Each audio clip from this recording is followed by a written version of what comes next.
Assalamualaikum warahmatullahi wabarakatuh. Kaifahalukum ya ikhwah. Setelah beberapa angkatan dari alumni kelas intermediate, saya interview ringan gitu ya dengan mereka dengan santai gitu.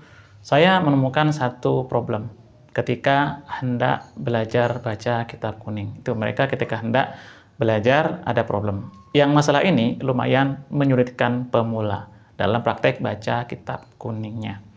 Nah, masalah itu adalah kurangnya wawasan kosakata pada saat praktek baca kitab kuning. Nah, inilah kendala masalah problem mereka.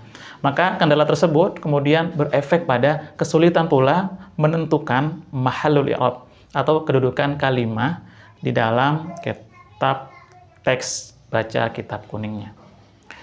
Kurang memahami isi full kalam dalam teks kitab kuning itu juga menjadi penghalang ya untuk bisa menentukan mahallul i'rab. Padahal indikator atau ciri-ciri orang yang bisa baca kitab kuning itu salah satunya bisa menentukan kedudukan kalimah ya, kedudukan setiap kalimah dengan tepat dan logis saat membaca kitab kuning.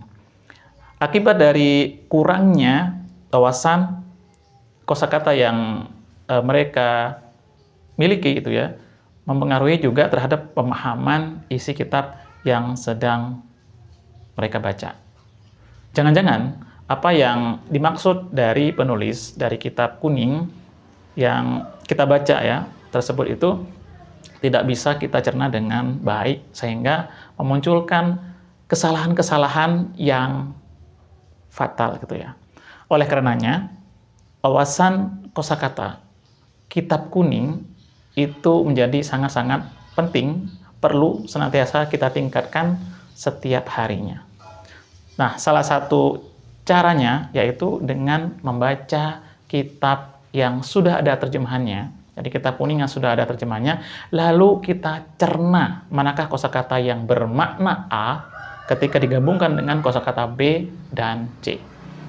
Dan terus-menerus kita lakukan seperti itu hingga kita mendapatkan yang namanya dzauqul lughah atau rasa bahasa. Seperti itu ya. Nah, salah satu cara untuk menghafalkan kosakata yang baik dan benar itu adalah menghafalkan frasa-frasa atau ungkapan-ungkapan pendek seperti ya mahfuzat ya. Contohnya manjadda wajada.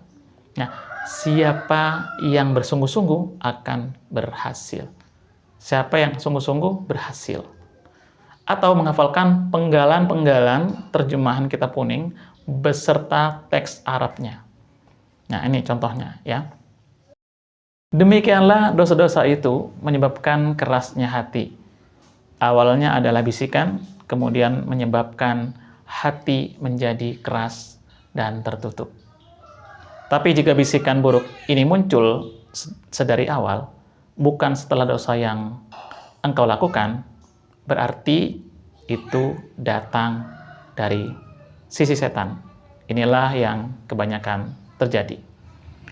Coba kita potong ya penggalan-penggalan yang tadi itu ya, supaya kita bisa mempelajari kosakata yang dipakai, kemudian kita analisa.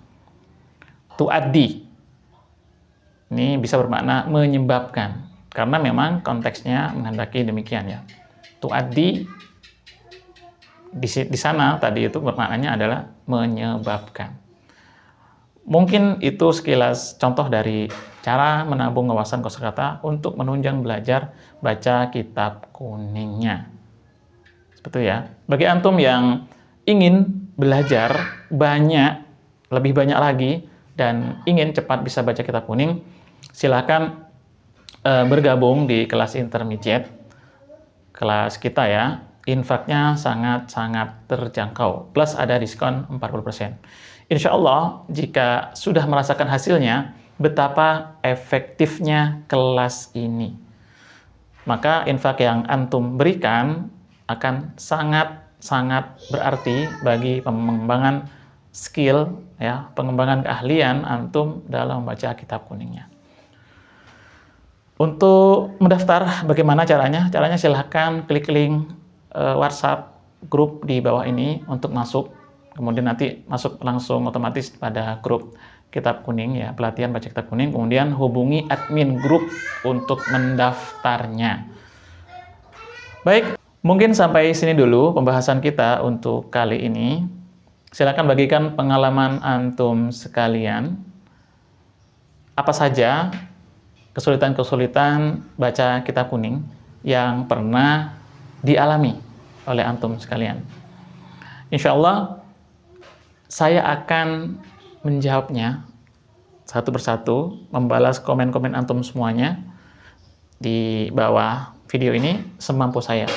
Assalamualaikum warahmatullahi wabarakatuh. Ila liqa.